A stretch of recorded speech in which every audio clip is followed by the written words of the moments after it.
मेरी तरह ही ज्यादातर लड़कियां प्यार में हिंसा और जबरदस्ती की शिकार होती हैं।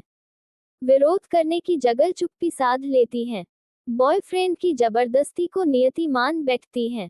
रिलेशनशिप के शुरुआती 2 साल मैंने भी वह सब कुछ झेला, सहन किया जो ज्यादातर लड़कियां करती हैं।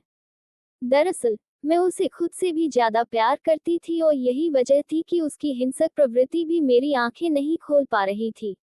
बात बात पर उसका गुस्सा हो जाना, एकदम से हाथ उठा देना और जबरदस्ती शारीरिक संबंध बनाना व मेरे गुस्सा होने पर हर चीज का सरलीकरण कर देना।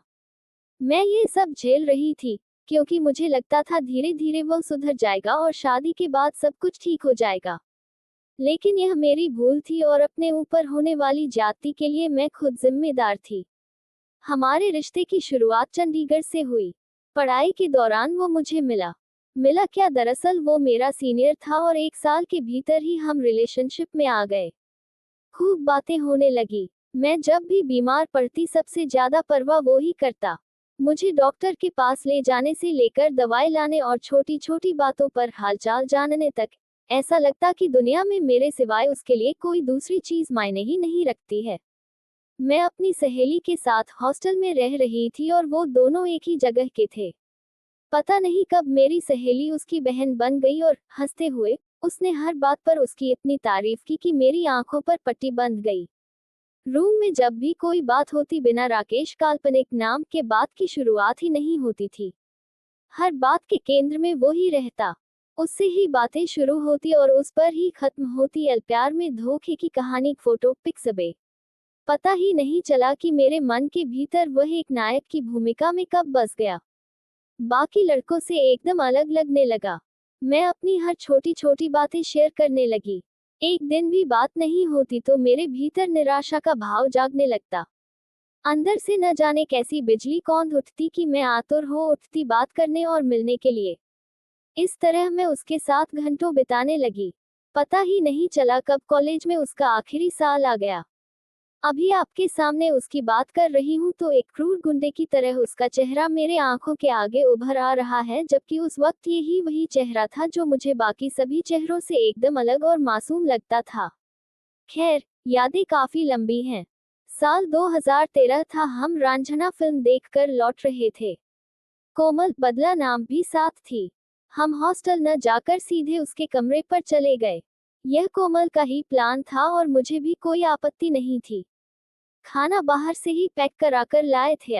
ड्रिंक, खूब बातचीत और खाना खाने के बाद कोमल दूसरे कमरे में सोने चली गई। अब मैं और वो ही साथ थे। मैं उसकी बाहों में न जाने कितने सपने देखने लगी। वो कुछ और ही चाहता था और मैं तैयार नहीं थी। मैंने ऐसा कुछ सोचा भी नहीं था। इसलिए जब उसकी छेड़खानी बढ़ने लगी तो मैं एकदम से गुस्सा हो गई और कोमल के साथ दूसरे रूम में जाने लगी। उसको ये बात इतनी नागवार गुजरी कि वो झटके से बौखला गया।